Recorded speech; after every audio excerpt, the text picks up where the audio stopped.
veterans, families, and survivors who served honorably and sacrificed so much.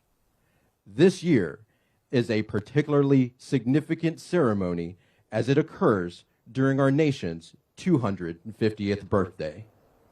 The ceremony will begin with an invocation followed by remarks from special guests. At this time, please stand if you are able for the presentation of our nation's colors, and please remain standing for the performance of our national anthem.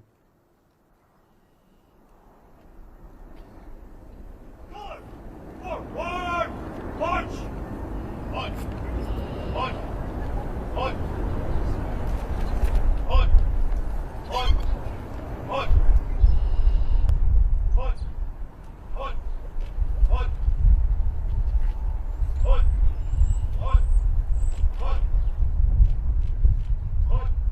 On! On! On!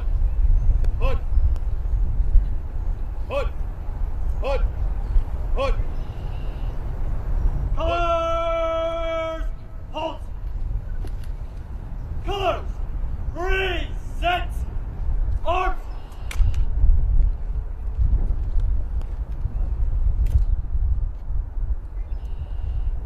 Oh, say, can you see by the dawn's early light what so proudly we hailed at the twilight's last gleaming, whose broad stripes and bright stars through the perilous fight o'er the ramparts we watched were so gallantly streaming, and the rocket's red glare, the bombs bursting in air, gave proof through the night that our flag was still there. Oh, say, does that star-spangled banner yet wave o'er the land of the free and the home of the brave? Colors, right shoulder, arms.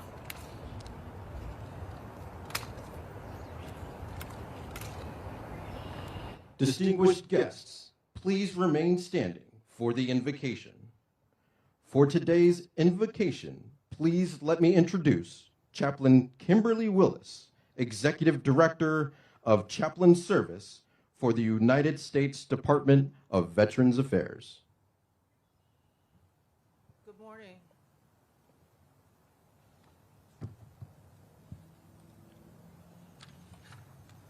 Please join me in prayer, reflective of your tradition as I pray in my tradition.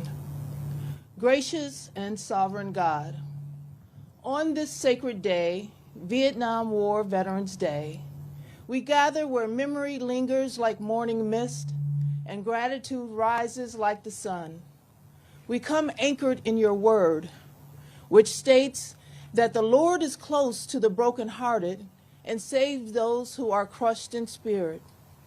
Draw near to us, O God, as we stand on this holy ground of remembrance.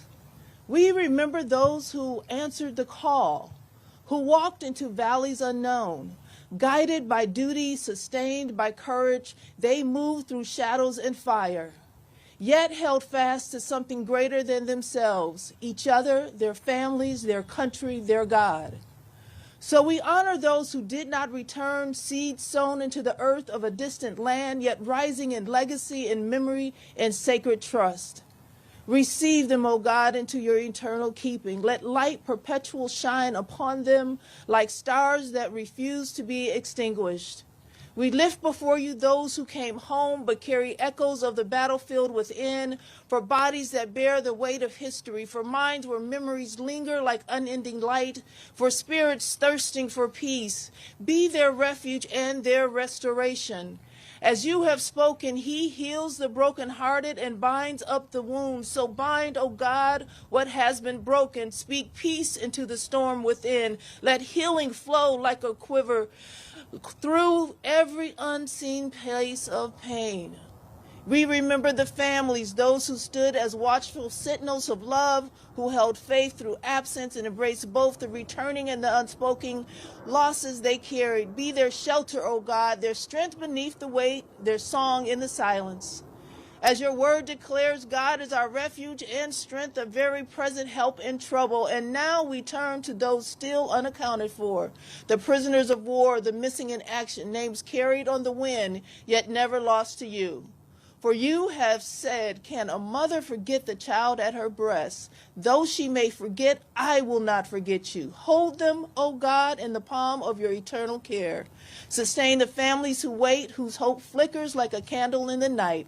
Let it not be extinguished. Be their light until all is made known. God of mercy, God of remembrance, teach us to walk as people who remember well, not only in word but in witness. Let justice roll like waters and compassion rise like a steady flame within us, and we may honor sacrifice with service and memory with faithful care. As we close, O God, bless this nation. Like rain upon dry ground, like light upon a weary path, guide us in wisdom, steady in unity, and lead us in the ways of peace. And may your grace rest upon us, your peace dwell within us, and your love carry us forward, now and always. It is in your matchless name we pray. Amen.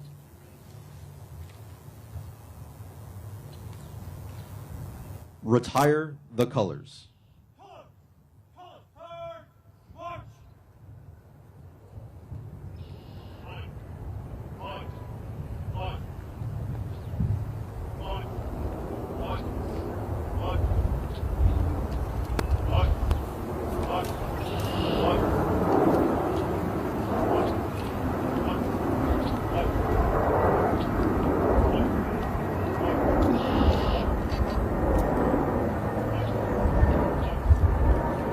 Today's 2026 National Vietnam War Veterans Day Silent Wreath Laying Ceremony specifically honors the more than 58,000 Vietnam veterans who paid the ultimate sacrifice to this nation.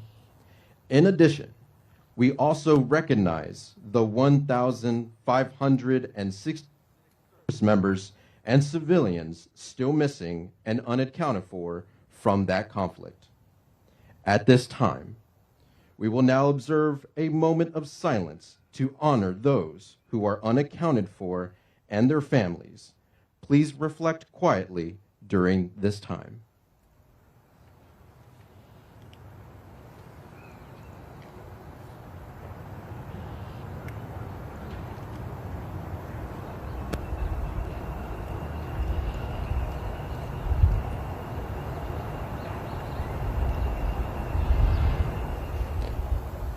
Thank you for your silence and reflection. Please be seated.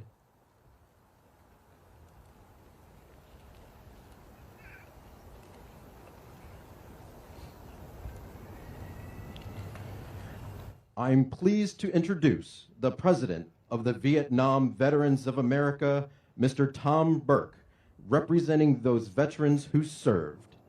Vietnam Veterans of America is the nation's only congressionally chartered veteran service organization dedicated to the needs of Vietnam-era veterans and their families. In keeping with VVA's founding principle, never again will one generation of veterans abandon another. VVA advocates on behalf of all our nation's veterans.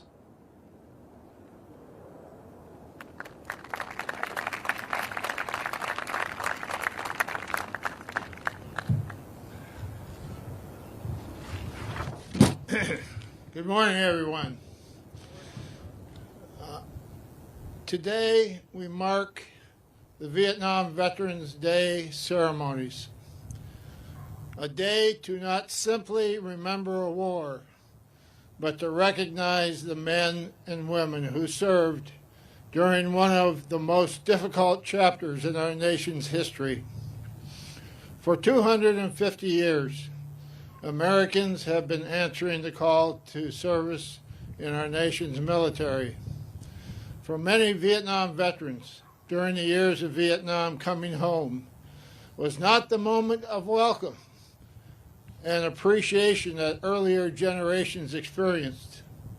The cost of war was not measured in statistics, but in lives lost, in futures interrupted, and families forever changed.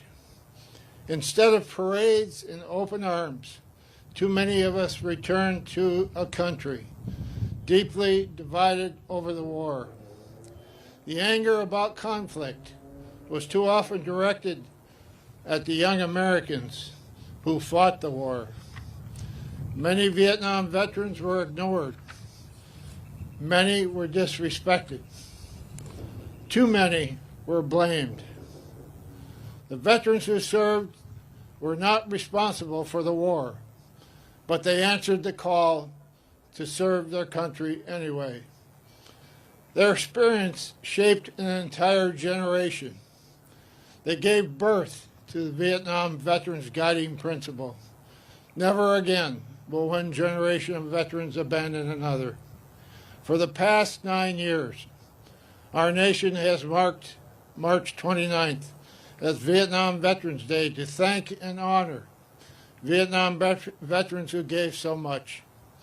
Here today, we stand in a place of healing as we reflect on the black granite wall those who paid the price of freedom with their blood. We are reminded of the true price of war.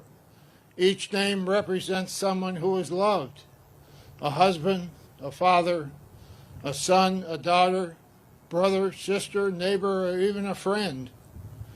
Our prayers are with Gold Star families, those who got the knock on their door, those who waited for years, and those who still wait. Never again will one generation of veterans abandon another. Those words are more than a motto. They are a promise. Vietnam veterans vowed that what happened to us would never happen to another generation of veterans, ever. At the time, our country was weary and divided on the war. For decades, Vietnam veterans have tried to live up to that promise by standing beside veterans of every war and conflict. Over time, our communities changed, and our country finally realized that the warrior and the war were not the same.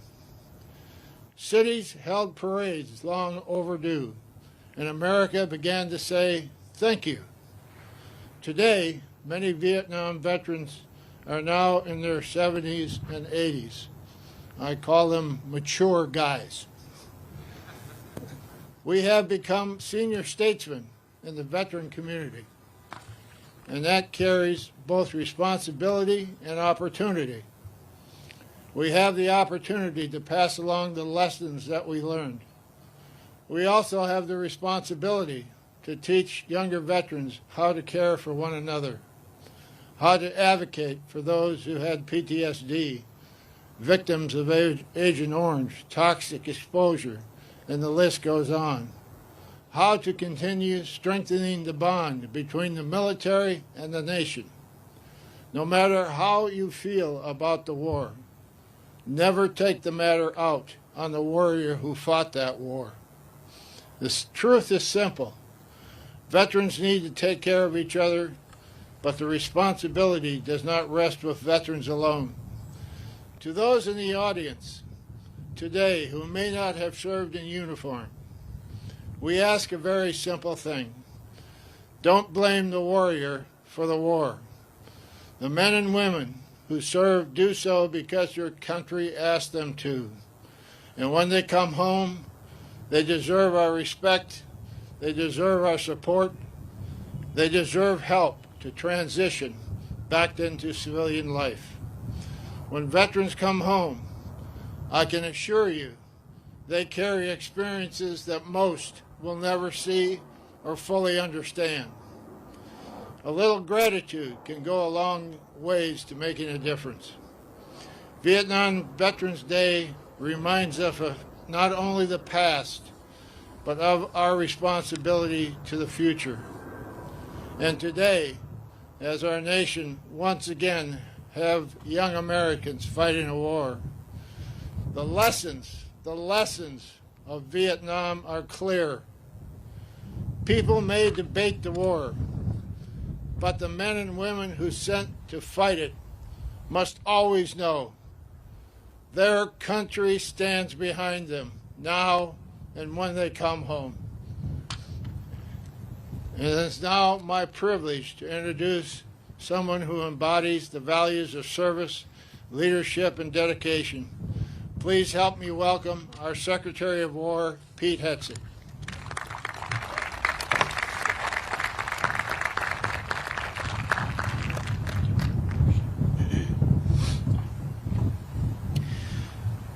Well, Tom, thank you very much for those words on this sacred ground, this wall, these names, truly sacred ground. And what's said on that flag, that POW MIA flag, is "You are not forgotten." And we say a lot, often, never forget. And I can say on behalf of our department, having been in Vietnam a few months ago, having been around the globe, we have not forgotten. We're still looking. We're working with the VA to ensure that every last one, every single soul, every single American in that conflict and others comes home. It's a reflection of who we are, of what America represents, how we cherish the lives of those who defend us, the best of America. We will never forget, never. But today I would ask you to go one step further than never forget. It means much the same. It's just the inverse. It's more active. Yes, we will never forget, but more importantly, we will always remember. We will always remember what they gave, the courage they showed, those 58,000, the vast majority volunteers from big cities and small towns, city boys and country boys, shoulder to shoulder, fighting for each other. We will always remember the courage they showed, their willingness to be Cold Warriors. Never forget the context of this conflict. There was a Cold War around the globe, and it was unclear who would rise and who would fall, who would win and who would lose. And in the geopolitical context, the understanding was they were holding the line against a communist advance. That was their belief. That's what they volunteered for. We always remember why they fought.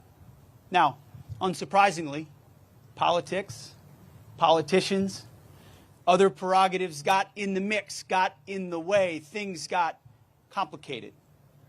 But for those warriors, their mission on that battlefield for each other remained clear to them, if not in the macro sense. We always remember them for what they were willing to do. And I can say, as a veteran of Iraq and Afghanistan, it is the Vietnam generation. It is those warriors who looked to us, that generation, Vietnam specifically, that looked at us and said, welcome home. That looked at us and said, we have your back. That looked at us and separated the politics from the warriors. They walked up and shook our hands. And then we had a chance to look back at them and say, welcome home. In a way that we didn't even understand, because we weren't even born, we were kids. One small example, a member of my community, his name is Ron Lasuda. He's a Vietnam veteran. I hope he texts me after this when he sees this. Family friend of ours. I grew up playing basketball with his sons, and he's a heck of a player himself. Still plays today. I had no idea that he was a Vietnam veteran. Neither did our entire community for the entirety of the time that I was growing up. No idea at all, because Ron didn't talk about it. Nobody talked about it. He'd been internalized to not talk about it. Only in the last 10, 15 years was he willing to talk about it. He's a Purple Heart recipient. Showed incredible courage on the battlefield. Should be celebrated by the community. And he is now, as we right those wrongs.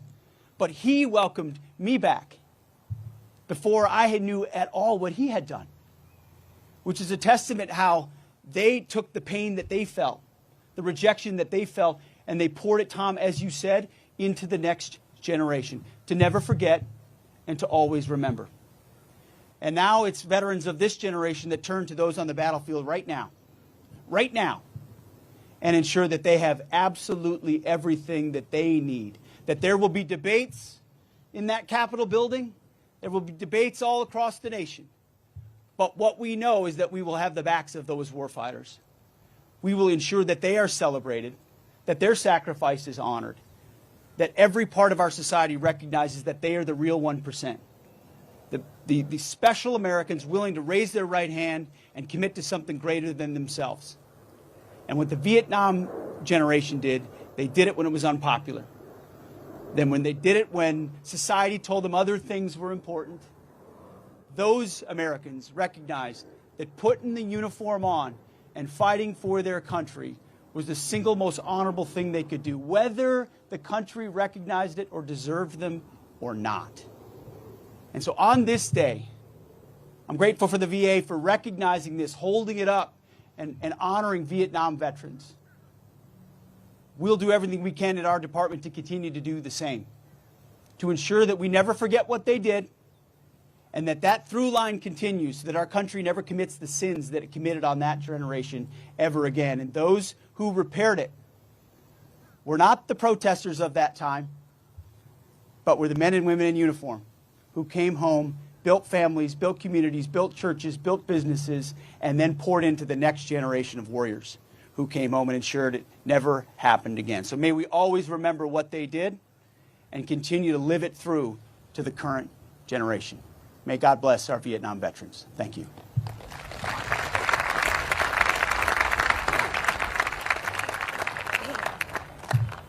I'm supposed to introduce the main event. My apologies. It's been an absolute. I've known Doug Collins for many years. Many of you knew him as well in various roles, to include congressman. I've gotten to know him as a friend. I've gotten to know him as a human being. I've gotten to know him as a brother in Christ. I've gotten to know him as a fellow cabinet member.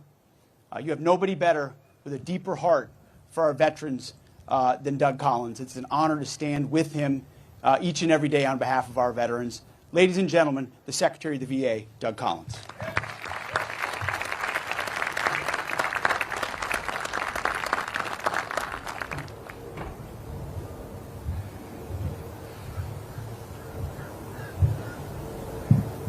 Good morning.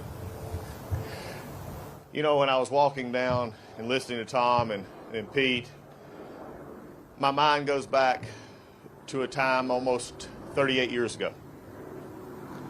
It was a time not like this. It was a quiet evening.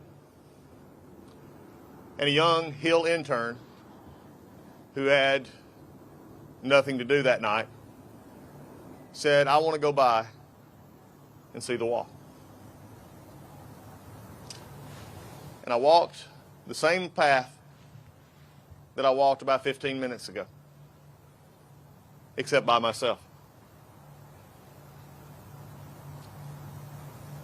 It was at night, and as those of you who know, it has a special place here at night. Something begins to speak to you. And as you walk by, you could feel the presence.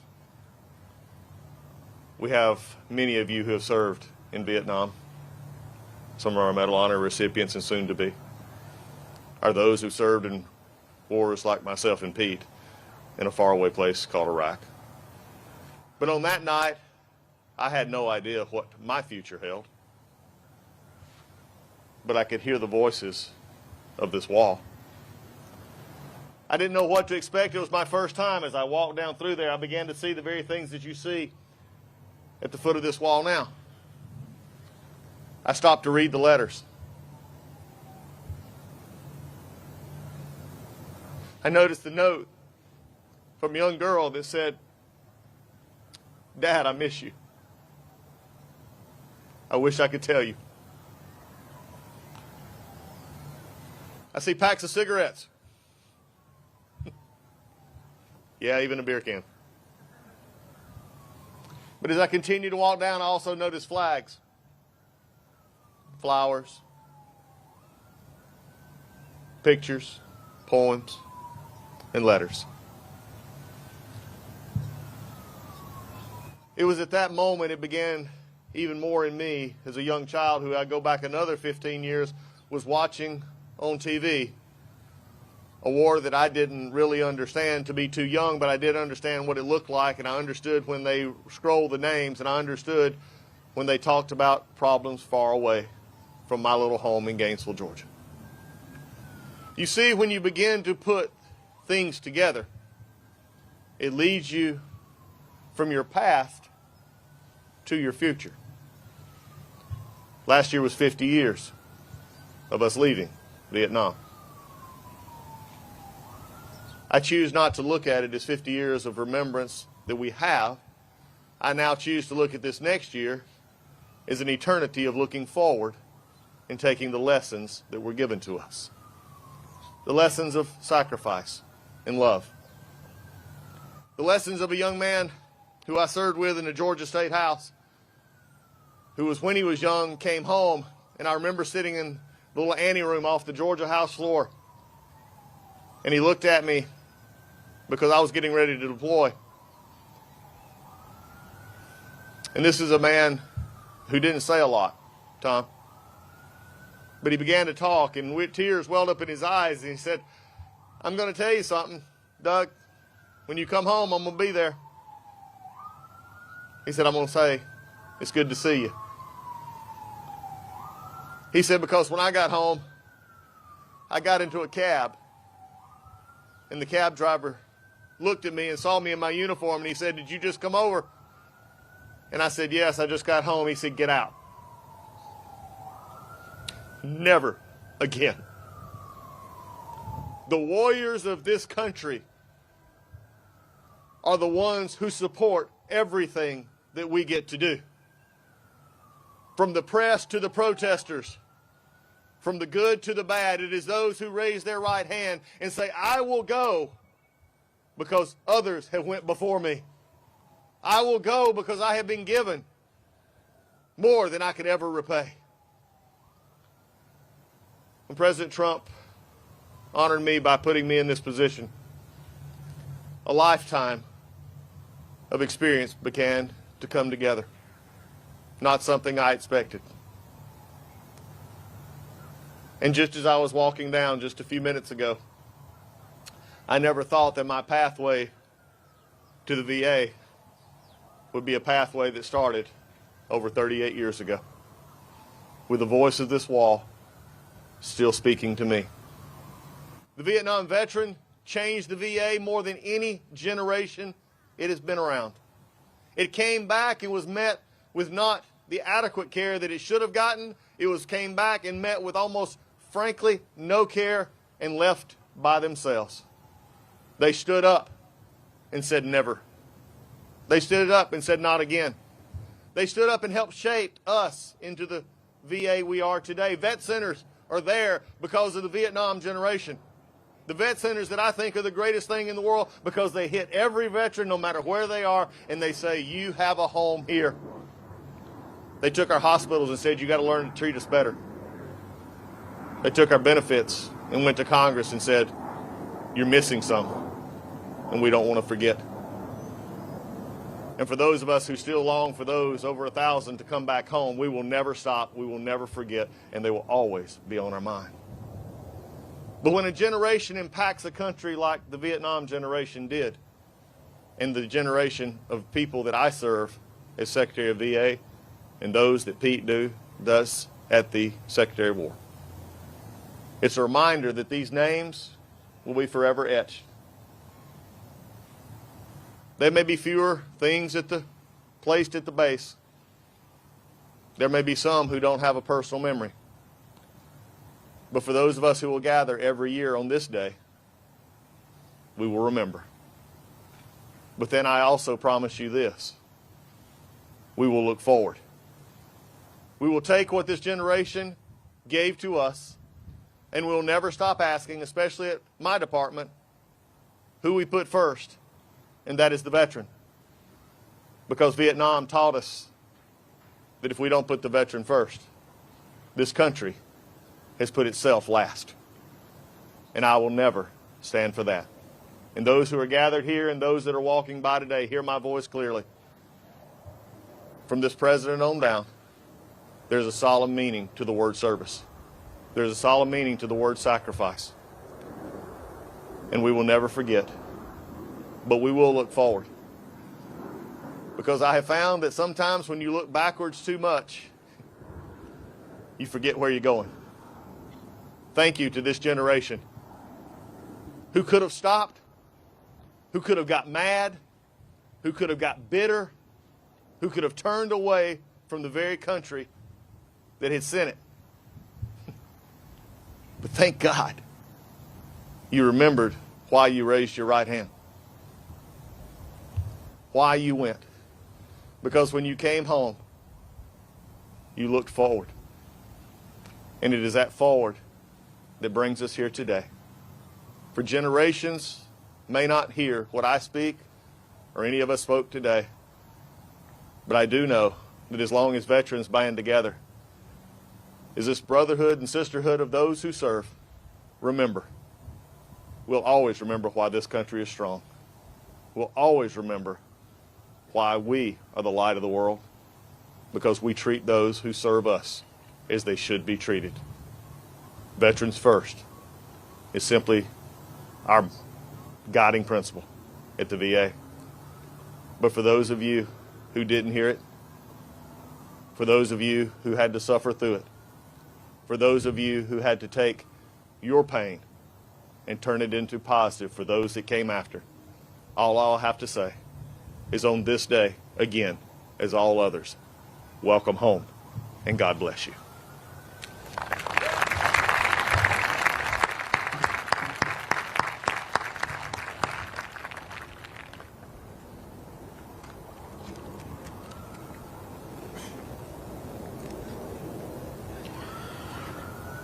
Ladies and gentlemen, it is time for the second part of our observance, a silent wreath laying. 3 wreaths will be presented today.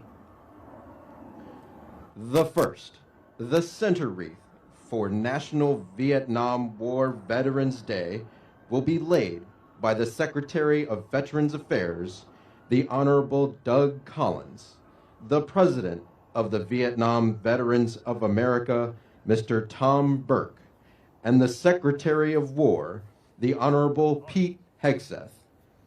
This wreath is a symbol of commemorating the significance of this day. The second wreath, to its left, to honor our nation's warriors, will be laid by Vietnam veterans Army Sergeant John Riling III, Army Specialist Dominique Yezo, and Air Force Master Sergeant Rose Duvall, who is also a Gold Star mother. This wreath is to honor our Vietnam veterans, those still missing, those still with us, those represented on the Vietnam Veterans Memorial, and those who have passed since the war.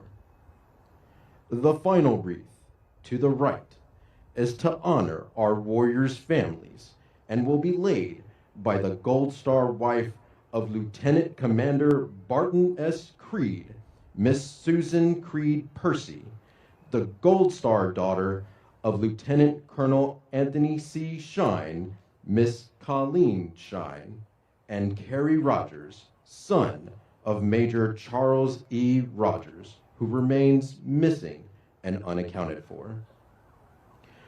All of these carry important and symbolic representations, and with this wreath laying, we honor the service, valor, and sacrifice of all of our Vietnam veterans and remember the deep loss and sacrifice by their families.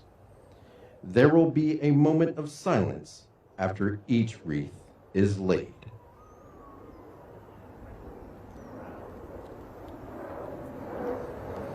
At this time, I ask that each official party proceed to their wreath.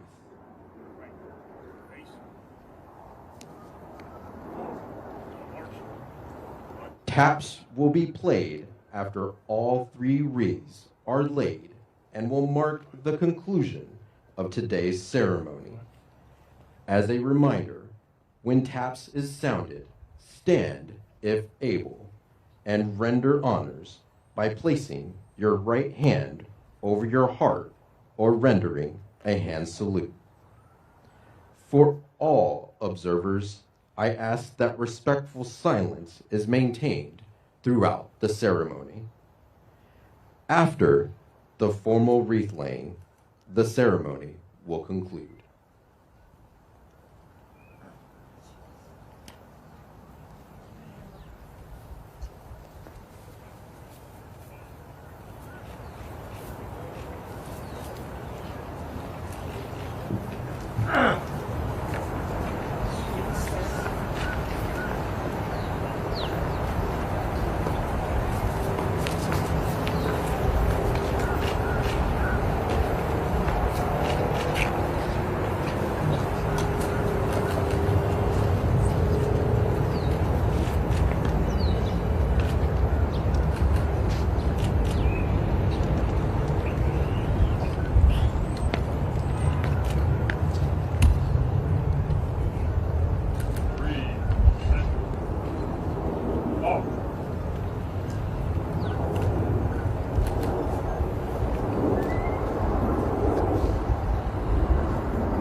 This concludes the 2026 National Vietnam War Veterans Day observance.